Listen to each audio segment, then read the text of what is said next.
Aujourd'hui, le 29 mars 2026. Première lecture. Je n'ai pas caché ma face devant les outrages, je sais que je ne serai pas confondu.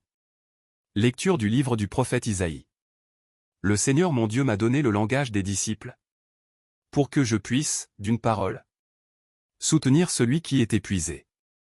Chaque matin, il éveille. Il éveille mon oreille. Pour qu'en disciple, j'écoute. Le Seigneur mon Dieu m'a ouvert l'oreille. Et moi, je ne me suis pas révolté. Je ne me suis pas dérobé. J'ai présenté mon dos à ceux qui me frappaient. Et mes joues à ceux qui m'arrachaient la barbe. Je n'ai pas caché ma face devant les outrages et les crachats. Le Seigneur mon Dieu vient à mon secours. C'est pourquoi je ne suis pas atteint par les outrages. C'est pourquoi j'ai rendu ma face dure comme pierre. Je sais que je ne serai pas confondu. Parole du Seigneur. Psaume. Mon Dieu, pourquoi m'as-tu abandonné? Tous ceux qui me voient me bafouent. Ils ricanent et hochent la tête. Ils comptaient sur le Seigneur, qu'il le délivre. Qu'il le sauve, puisqu'il est son ami. Oui, des chiens me cernent. Une bande de vauriens m'entoure.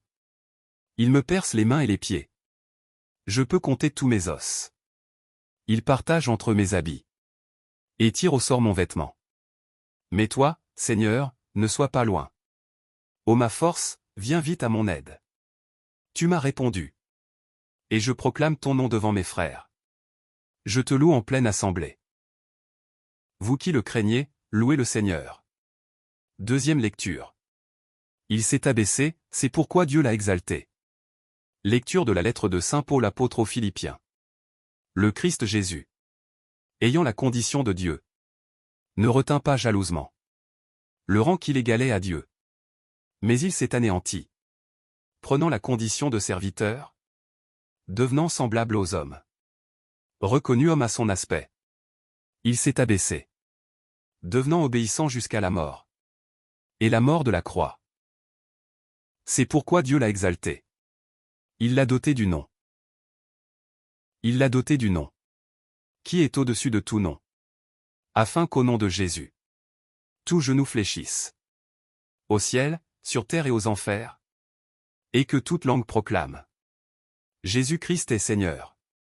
À la gloire de Dieu le Père. Parole du Seigneur. Nous rendons grâce à Dieu. Évangile. Passion de notre Seigneur Jésus-Christ selon saint Matthieu. La passion de notre Seigneur Jésus-Christ selon saint Matthieu. On fit comparaître Jésus devant Pilate, le gouverneur. Qui l'interrogea. Es-tu le roi des Juifs? Jésus déclara. C'est toi-même qui le dis. Elle mais, tandis que les grands prêtres et les anciens l'accusaient. Il ne répondit rien. Alors Pilate lui dit. Tu n'entends pas tous les témoignages portés contre toi. Mais Jésus ne lui répondit plus un mot. Si bien que le gouverneur fut très étonné.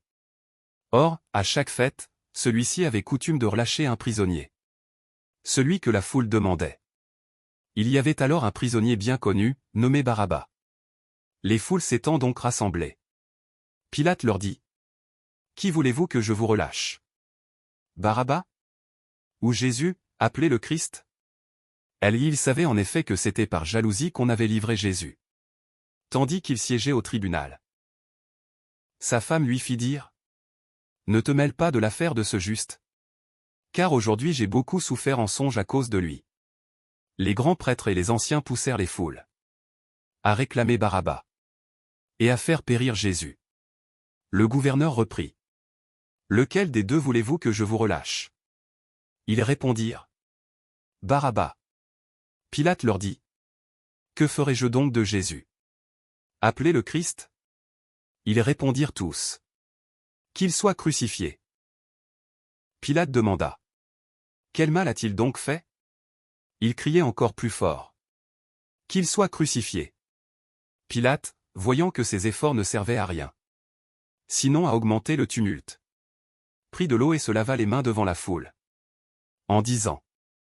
Je suis innocent du sang de cet homme. Avec les scribes et les anciens, en disant. Il en a sauvé d'autres. Et il ne peut pas se sauver lui-même.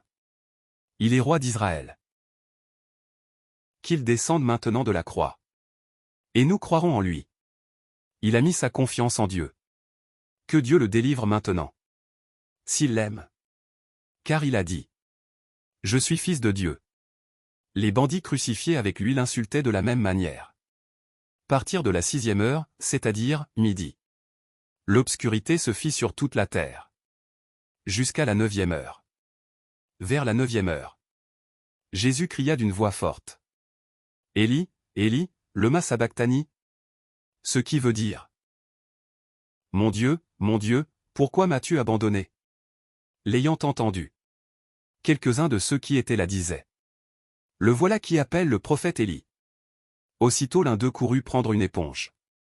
Qu'il trempa dans une boisson vinaigrée. Il la mit au bout d'un roseau. Et il lui donnait à boire. Les autres disaient. Attends. Nous verrons bien si Élie vient le sauver. Elle aimait Jésus, poussant de nouveau un grand cri. Rendit l'esprit. Ici on fléchit le genou et on s'arrête un instant. Et voici que le rideau du sanctuaire se déchira en deux. Depuis le haut jusqu'en bas. La terre trembla et les rochers se fendirent. Les tombeaux s'ouvrirent. Les corps de nombreux saints qui étaient morts ressuscitèrent. Et, sortant des tombeaux après la résurrection de Jésus, ils entrèrent dans la ville sainte et se montrèrent à un grand nombre de gens. À la vue du tremblement de terre et de ces événements, le centurion et ceux qui, avec lui, gardaient Jésus, furent saisis d'une grande crainte et dirent. Vraiment, celui-ci était fils de Dieu. Acclamons la parole de Dieu. Louange à toi Seigneur Jésus.